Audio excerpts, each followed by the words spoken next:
What's up, everybody? Welcome back to another Bodacious Rant episode with Burn and Rye. Hope everybody's doing good. Hope y'all enjoyed the Super Bowl.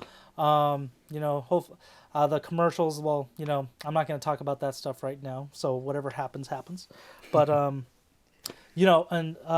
we're always here to talk about good movies and stuff. And we are talking about the latest movie from Diablo Cody, who wrote movies like Juno, Jennifer's Body. What was the other one, Bert? I'm sorry? I believe those are the only other two, at least to my knowledge. For sure. No worries. And this is also Zelda Williams' directorial debut, which is Lisa Frankenstein, starring Catherine Newton and Cole Sprouse in the leading roles. And this is a non-spoiler review as well. We're not going to get too much into it. So, as always, if you do like the video, please give us a like. Feel free to ring the bell to stay up to date when we drop videos, and subscribe. We always appreciate it, and, we love talking about movies, hopefully, and we want you guys to contribute more. So feel free to comment on the videos as well. So that way we just keep the conversation going. We love doing that with you guys. But so as the name implies, this is another spin on the traditional Frankenstein story, but this time it's about Catherine Newton's character Lisa Swallows, who's the weird girl in school. Kind of, I would say goth chick for the most part.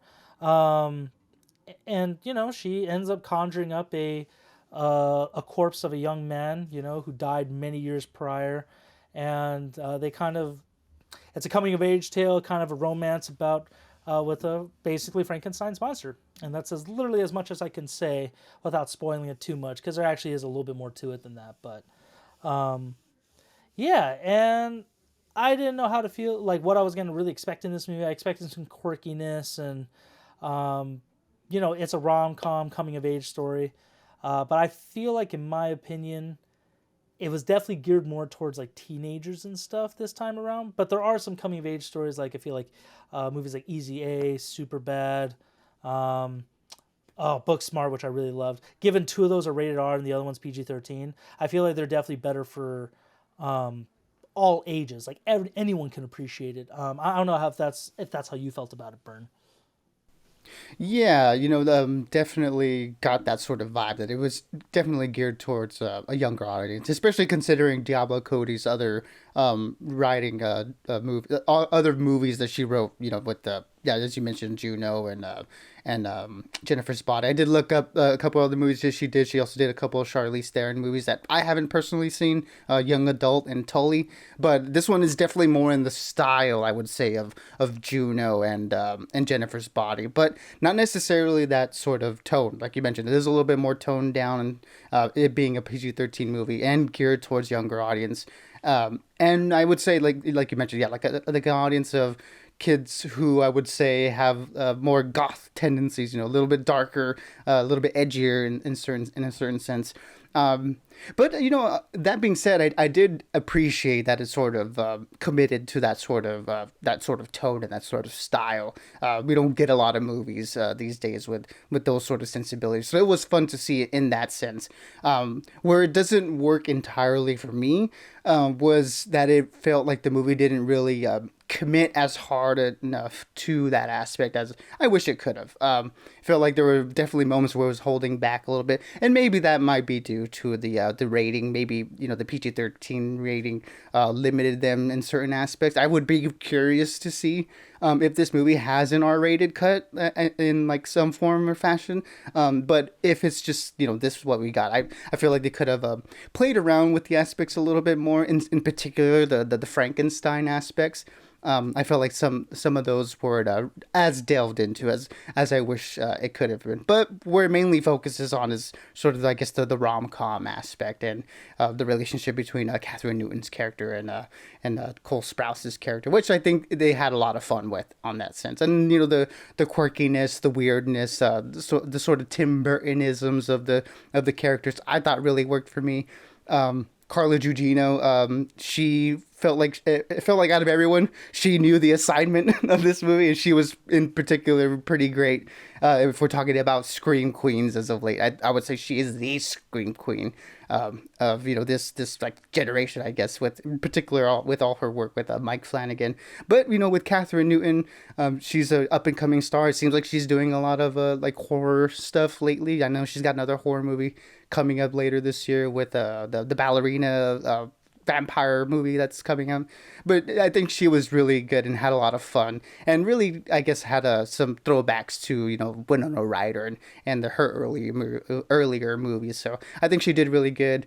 And Lisa Soberano, I thought she was probably the shining star of the movie. That I guess this is her USA American film debut. I know she's been doing a lot of like Filipino movies, but her work here, she was very magnetic. She was very fun, and looking forward to seeing her and stuff. So the cast overall works really well. It's just in terms of the tone, it's a little bit inconsistent. But again, I think that's probably due to the limitations of the PG-13 rating.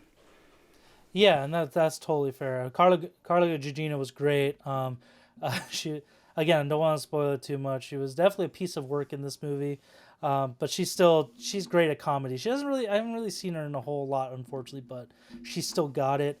I thought Lisa Soberano was great too. Didn't realize she was Filipino, but I mean I think that's awesome that we're getting a little bit more that we got some AAPI representation in this movie with that. And I'm glad Catherine Newton.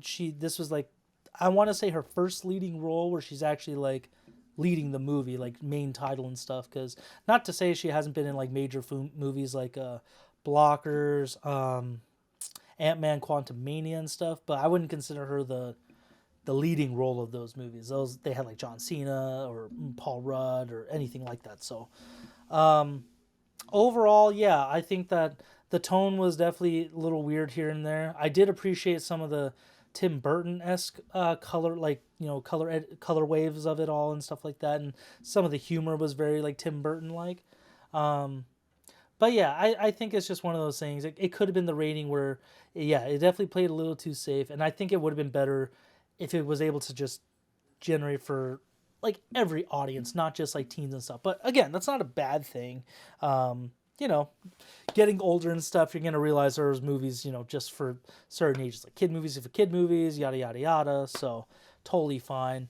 Um, and then yeah, I went to go see it with someone, and they did say that this movie is very similar to Winona Ryder's Heather's movie. So for those of you who have seen that, this may be up your alley, where I guess it's super similar.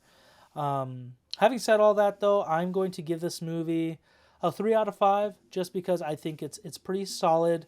It's still got some comedy to it. I would be interested to see if they do an R-rated cut or something, maybe an unrated version where they do go a little bit more with certain violent scenes and language and stuff. But other than that, I think it's still a fun time. It's actually I would consider a really good date movie for upcoming Valentine's Day. Just or if maybe for those who have young daughters, sisters, stuff like that. This may be a movie for them.